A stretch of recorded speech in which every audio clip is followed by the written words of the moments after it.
Assalamualaikum warahmatullahi wabarakatuh.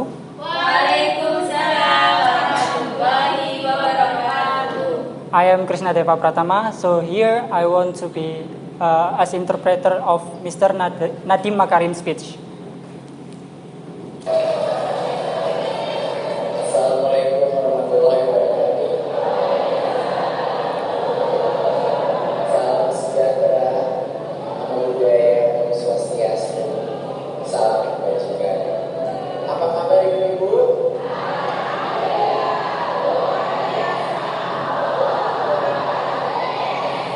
Wow, luar biasa. Terima kasih yang terhormat Profesor Henry Herawati, Ketua Umum Paudi, Ibu Gurmawirta Asli Jalan, Penasihat Paudi dan Dirjen PAUD dan Dikmas, pengurus Paudi Pusat dan Daerah. Luar biasa, sudah berapa hari di sini? Saya dapat pengakuan, ibu-ibu. Saya ini guru PAUD.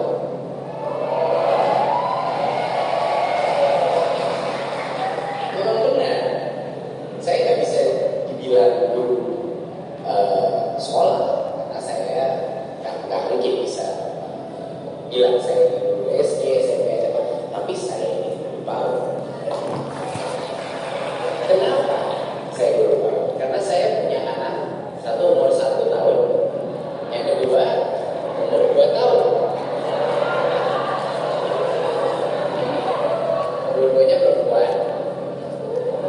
Dan setiap malam, kadang-kadang berangkat kerja, kadang sebentar, tapi hampir setiap malam saya pulang sebelum nanti keluar lagi kerja lagi, sebelum mereka tidur, saya bacakan buku tiap malam. Apakah mereka bisa membaca? Tidak. Apakah mereka mengerti 100% apa isi bukunya atau ceritanya? Tidak juga, masih umur 2 tahun. Tapi mereka menyimak, mereka berinteraksi, mereka melihat gambar-gambar itu dan mendengar suara saya dan berimajinasi.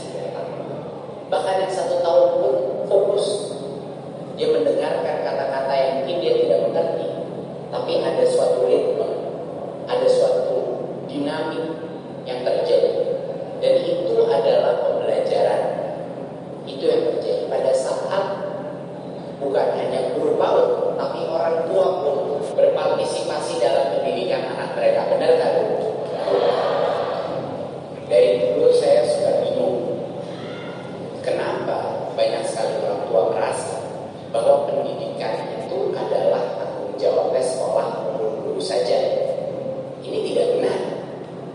Orang tua adalah guru pertama. Nah, menurut saya, dari semua jenjang guru, yang paling berjuang untuk melibatkan orang tua dalam pendidikan anaknya adalah guru PAUD.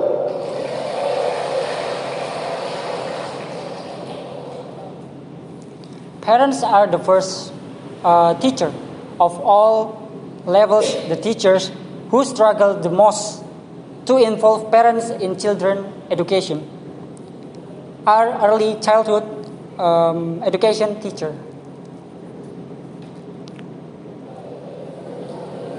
Saya suka membayangkan alangkah hebatnya negara ini kalau lebih banyak orang tua bersikap seperti pendidik atau seperti guru, dan lebih banyak guru bersikap seperti orang tua.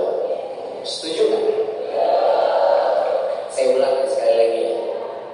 Alangkah majunya Indonesia kalau lebih banyak orang tua lebih seperti guru, dan lebih banyak guru seperti orang tua. Dari semua guru, siapa guru yang paling seperti orang tua? Guru PAUD.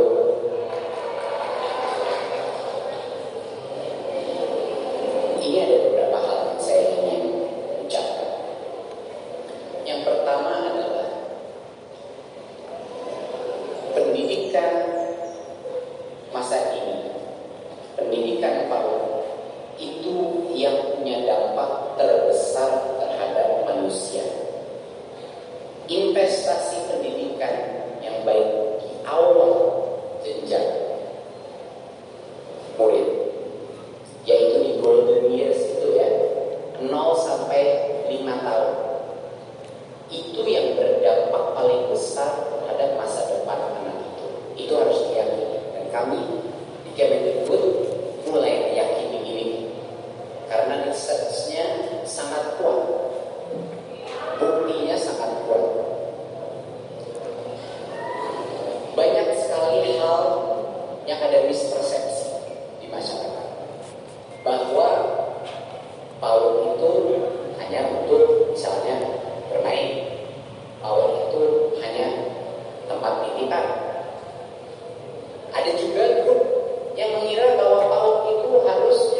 pendidikan karakter anak itu dimulai.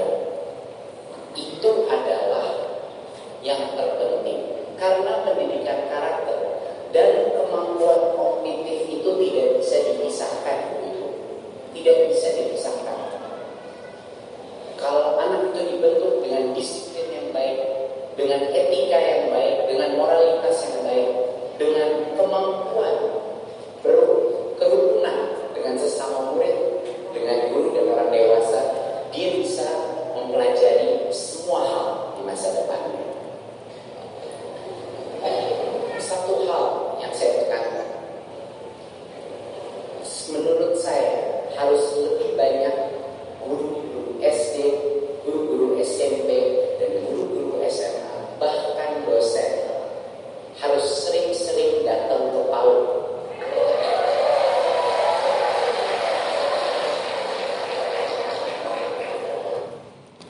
Okay. Early childhood education has the biggest impact on the children. When they're at the golden year, children are formed with a good discipline, ethics, morality. They can learn all kind of things in the future. Kenapa saya bilang itu? Aneh, kenapa Pak? Karena menurut saya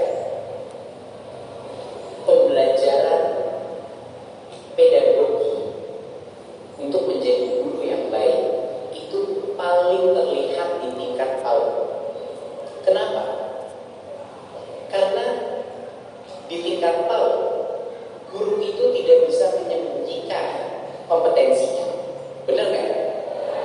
Sama anak umur 4, umur 3, umur 5, ya kalau nggak didengerin ya anaknya kabur, ya kan, main-main sendiri di pojok. Kemampuan mengengage, kemampuan berinteraksi kepada anak PAUD itu suatu hal yang luar biasa sulitnya dan kompleks. Dan tantangan yang luar biasa itu dilaksanakan sama guru PAUD se-Nusantara Indonesia tiap hari, tapi disebut itu adalah tugas yang lebih mudah daripada guru-guru jenjang ini, dan itu tidak benar. Menurut saya itu yang tersulit malah menjadi guru PAUD. The pedagogy to become a good teacher is seen at the early childhood education levels. The ability to interact with the early childhood education children is extraordinarily difficult and complex. Lalu saya bilang kenapa mereka harus belajar dan masuk ke dalam kelas? Karena menurut saya banyak ilmu-ilmu dari guru PAUD yang hilang pada saat guru itu mengajar anak-anak yang sudah lebih dewasa. Banyak hubungan kebatinan yang sudah tidak lagi dilanjutkan pada saat anak itu sudah lebih tua. Hubungan kebatinan, konsep bermain tiba-tiba hilang di jenjang berikutnya. Kenapa? Padahal pembelajaran anak, kemampuan anak bekerja sama, kemampuan anak untuk senang belajar, itu hubungannya dengan bermain luar biasa pentingnya. Jadi konsep bermain itu adalah cara anak-anak itu belajar secara kelompok. Dan itu hal yang luar biasa pentingnya dan harus terus kita perjuangkan. Konsep belajar dengan bermain. Dan itu siapa lagi yang memperjuangkan selama ini? Ya guru PAUD.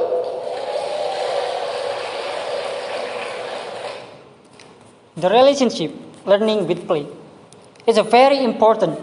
The concept of play is a way for children to learn in a group. Guru PAUD bisa belajar dari guru PAUD. Hal kedua yang bisa kita pelajari dari guru PAUD terbaik adalah bagaimana melibatkan orang tua dalam pembelajaran siswa. Guru PAUD tidak akan segan-segan mengundang orang tua ke dalam kelas PAUD. Guru PAUD penggerak tidak akan segan-segan memberikan rekomendasi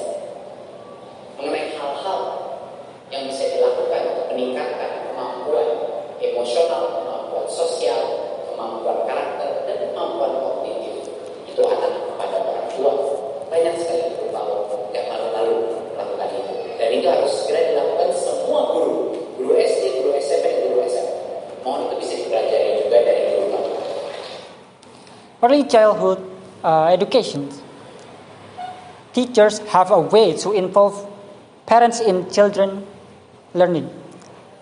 Teachers can recommend things that can be done to improve emotional, social, character, and cognitive abilities.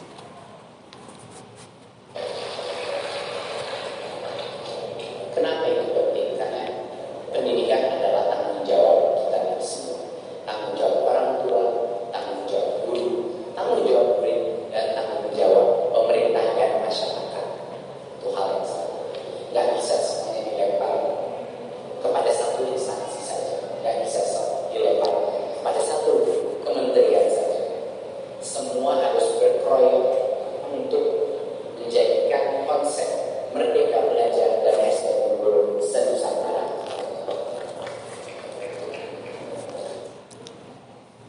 Education is the responsibility of all of us, the parent, teacher, and then government, and the student, and society. All have to work together to make the concept of independent learning and superior human resources.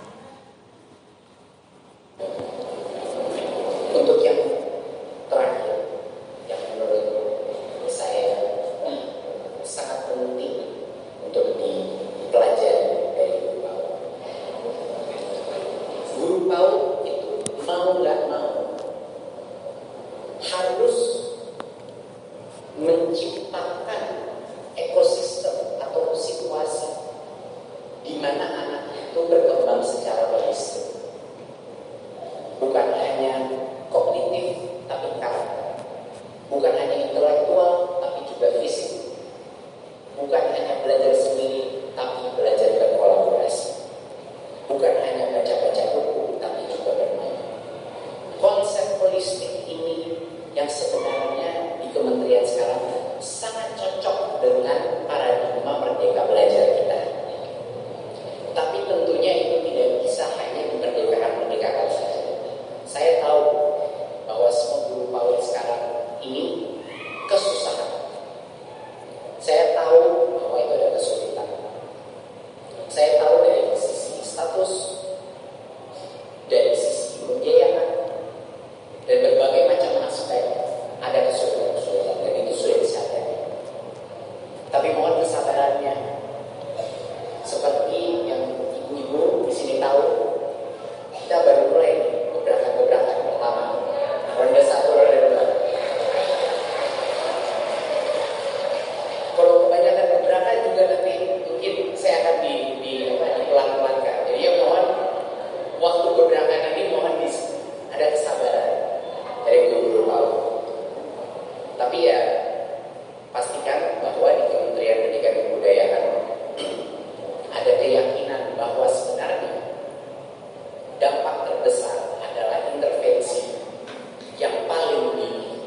Itu adalah dampak terbesar pada masa depan. Walaupun hasilnya pasti akan dirasakan baru 10-15 tahun. Terima kasih ibu-ibu guru PAUD untuk perjuangan Anda. Mohon berikan pelajaran dan inspirasi para guru-guru di jenjang yang lebih tinggi. Dan mohon tunjukkanlah pada Indonesia dan di-share di sosmed apa itu artinya merdeka belajar. Terima kasih. Wassalamualaikum warahmatullahi wabarakatuh. As early childhood education teachers, they have to create an ecosystem where children develop holistically. This holistic concept fits perfectly with the independent paradigm study. Early childhood education teachers are currently having difficulties in the term of status and financing. Thank you. Wassalamualaikum warahmatullahi wabarakatuh.